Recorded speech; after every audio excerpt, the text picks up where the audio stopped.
오늘 이 본문의 말씀의 내용을 보면 하나님의 그 주권적인 역사를 잘 나타내 보여주시고 있는 그런 말씀입니다. 우리가 생각할 때에 아주 옳아 보이고 또 정당한 일 같은데 때로는 그것이 하나님의 뜻이 아닐 수도 있음을 또 알게 해주는 그런 말씀입니다. 다윗은 자기는 좋은 집에 거하는데 하나님의 법궤는 이리저리 옮겨 다니고 휘장 가운데 있는 것이 마음이 아파서 하나님 앞에 성전을 지으려고 할 때에 나단 선지자도 늘 언제나 하나님이 다윗과 함께 하심을 알기에 왕은 하나님이 당신과 함께 하시는데 하나님 앞에 마음에 있는 모두를 행하소서. 하나님이 왕과 함께 계시는데 무엇을 주저합니까? 그런데 하나님께서는 나단 선지자에게 나타나서 말씀하시기를 내가 언제 어떤 사사를 통해서도 너희에게 내 집을 지으라고 성전을 지으라고 말한 적이 있느냐. 그러면서 그 성전 짓는 것을 허락하지 아니하셨습니다. 그래서 오늘 말씀 가운데 5절 말씀 우리 같이 한번 읽어봅니다. 내가 이스라엘을 애굽에서 올라오게 한 날부터 오늘까지 집에 있지 아니하고 오직 이 장막과 저 장막에 있으며 이 성막과 저 성막에 있었나니 내가 이 장막 저 장막 이 성막 저 성막에 있었다.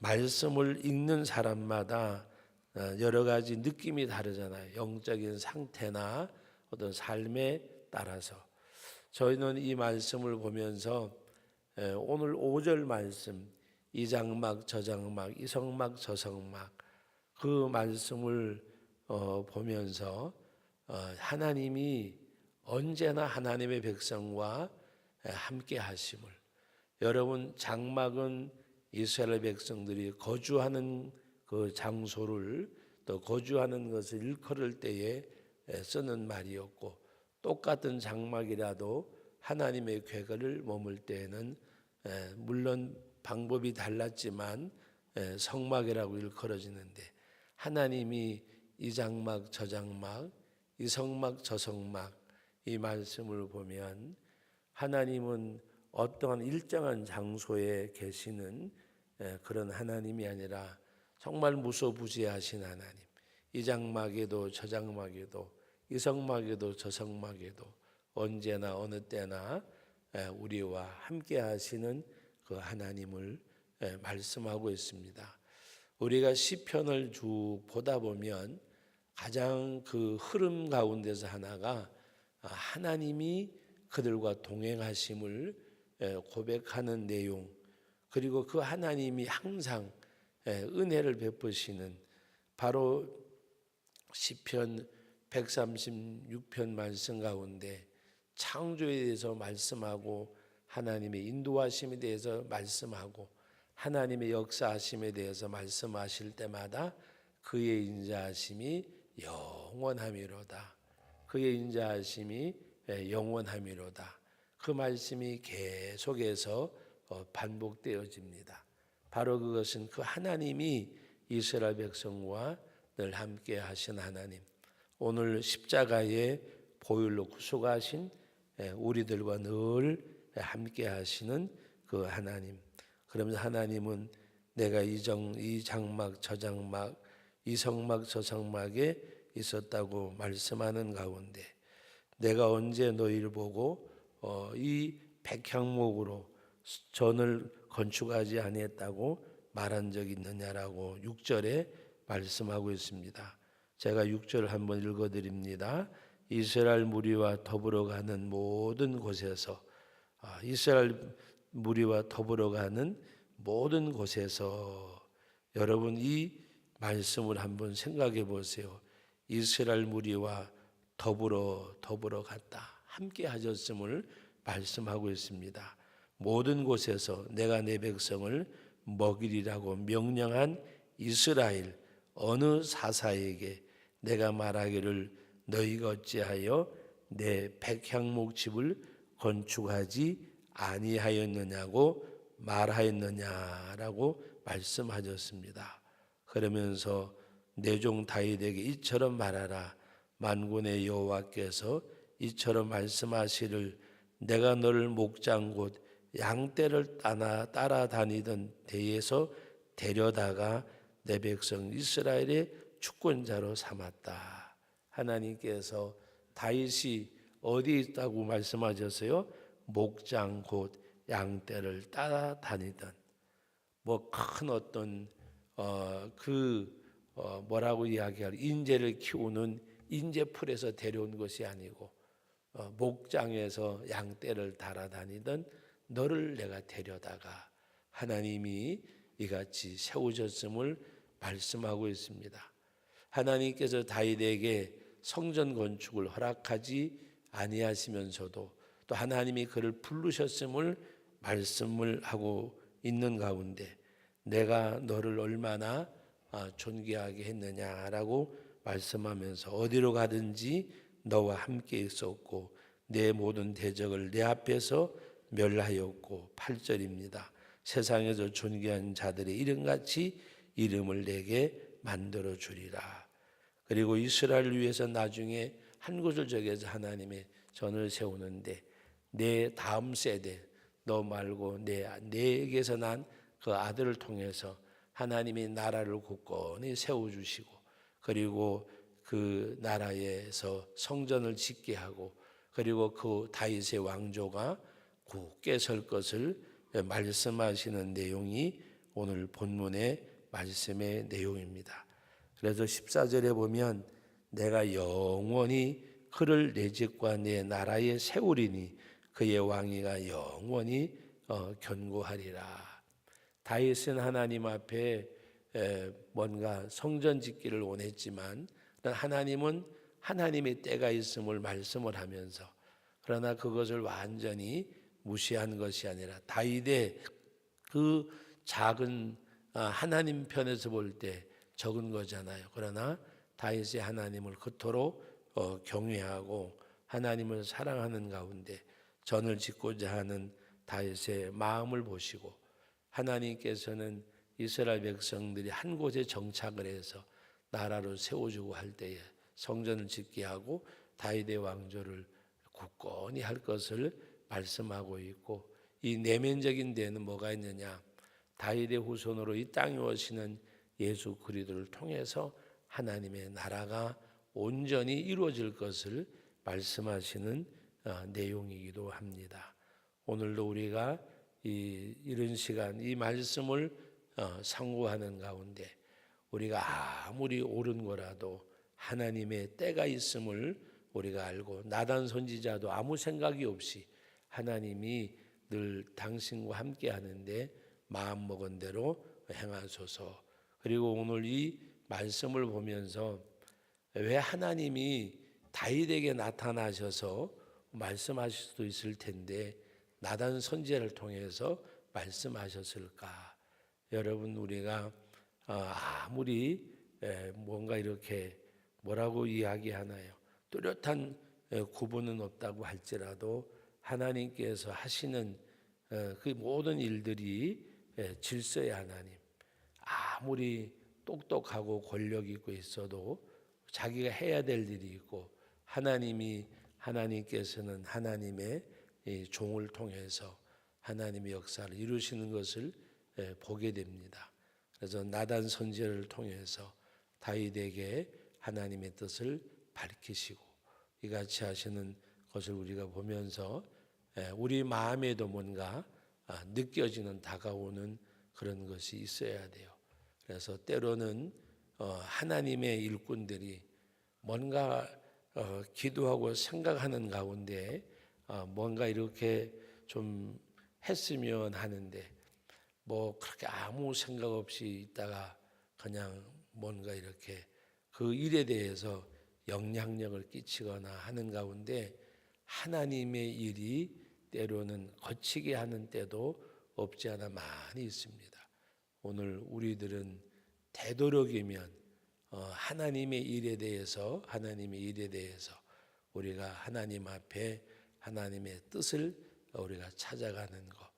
어제 금요일 날 새벽에도 말씀을 드렸지만 사울이 하나님 앞에 버림받은 가장 큰 이유가 죄도 지었지만 하나님께 묻지 아니함으로, 또 다윗이 하나님 앞에 사실은 개인적으로는 사울보다가 그렇게 도덕적으로나 윤리적으로 나을 것이 없는 사람입니다.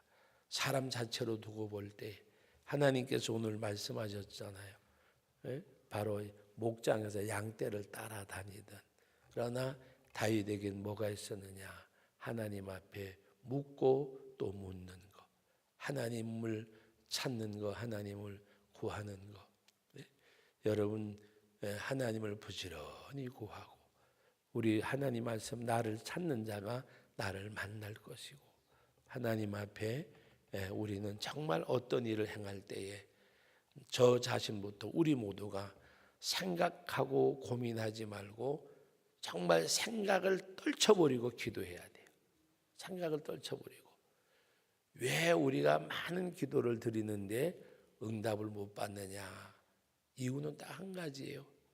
자기 생각이 하나님 앞에 아뢰면서 그걸 기도라고 착각을 해요. 자기 생각을 고백하는 것이 기도라고 착각을 해요. 기도는 뭔가 하면 하나님 앞에 내 생각을 다 백지로 만들고 난 다음에 하나님 앞에 기도하는 거예요. 기도하는 거. 네? 어느 그 인터넷 사이트에 보니까 거기 있더라고요. 2분 만에 잠드는 법.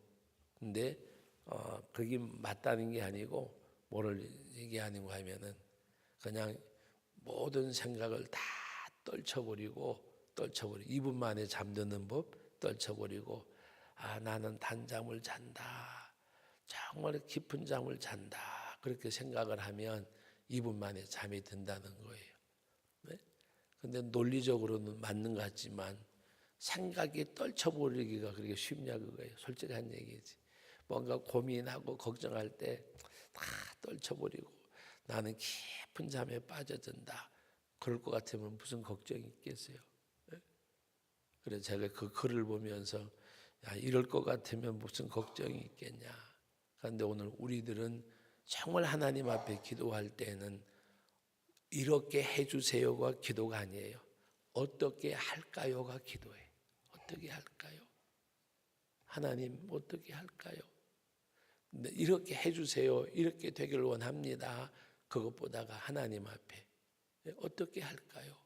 그리고 하나님 앞에 물어보시고, 성령이 내 생각이 100가지 가운데 99가지라도 한 가지 성령의 역사를 쫓아갈 때 거기 하나님이 우리와 함께 하세요. 내 생각이 99가지가 있어도 작은 한 가지 저 내 심령 밑에서, 내 마음 저 밑에서 뭔가 내 마음을 터치하는 성령의 역사를 우리는 따라가야 돼요. 그 하나님의 은혜, 하나님이 뭐라고 말씀하시는지 작은 그 하나님 앞에 들려지는 주의 음성을 우리가 들을 줄 알아야 돼요. 근데 우리는 막 그냥 우리가 뭔가 이렇게 바라고 원하는 거, 그래서 물론 우리가 자녀를 위해서 기도하고 사업을 위해서 기도하고 그런 것들은 우리가 하나님 앞에 간구할 수밖에 없잖아요. 우리가 우리 자녀들 시험을 본다든지 취업 준비를 한다든지, 그렇지만 어떤 결정을 내릴 때에 이렇게 해주세요가 아니고 어떻게 할까요? 어떻게 할까요? 어떤 결정을 내릴 때에, 이사를 갈 때에도 뭔가 예를 들어서 내가 어디 이사를 가고 어느 직장을 택하고 어떤 일을 행할 때 하나님 앞에 물어보는 거, 어떻게 할까요? 이 직장에서 이 직장으로 옮길 때에 돈을 많이 받고 그 다음에 이런 생각이 아니라 어느 직장이 신앙생활하기 편한가, 어느 좋은가. 지금 내가 있는 직장이 수입이 작고 어렵더라도 믿음 생활하기가 좋으면 그것이 옳은 직장이고, 여기는 돈도 많이 주고 그렇지만 신앙생활하기가 조금 거북스럽습니다.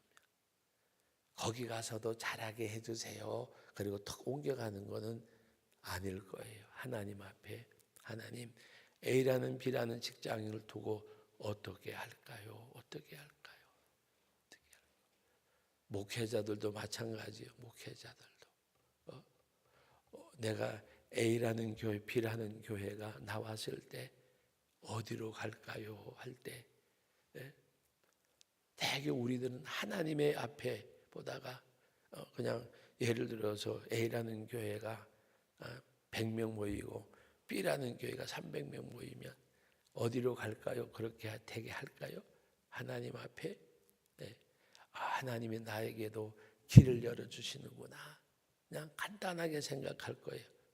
그래서 가장 중요한 거는 하나님 어떻게 할까요? 어떻게 할까요? 어떻게 할까요? 정말 그럴 때 하나님 앞에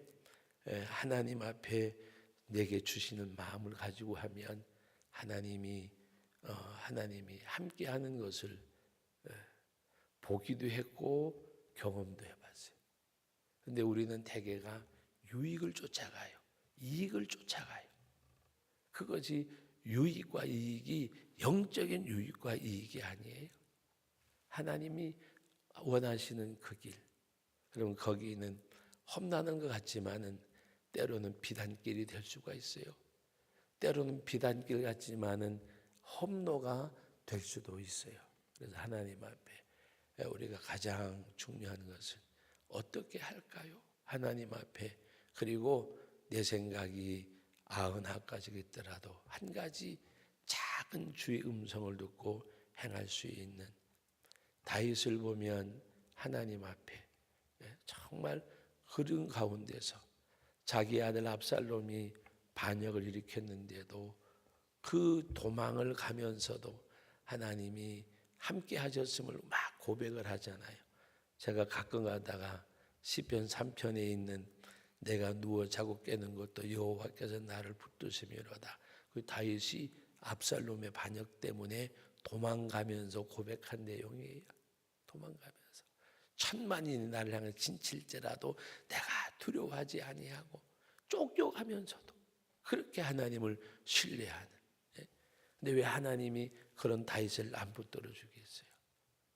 정말 마지막 상황, 아들의 칼에 죽느냐 사느냐 그런 가운데서도 하나님을 전적으로 의지하는, 내가 내 목소리로 하리었더니 주께서 내 목소리를 들으셨나이다. 하나님 앞에 그런 우리들의 믿음의 삶이 저와 여러분들에게도 주어지기를 주님의 이름으로 축복합니다.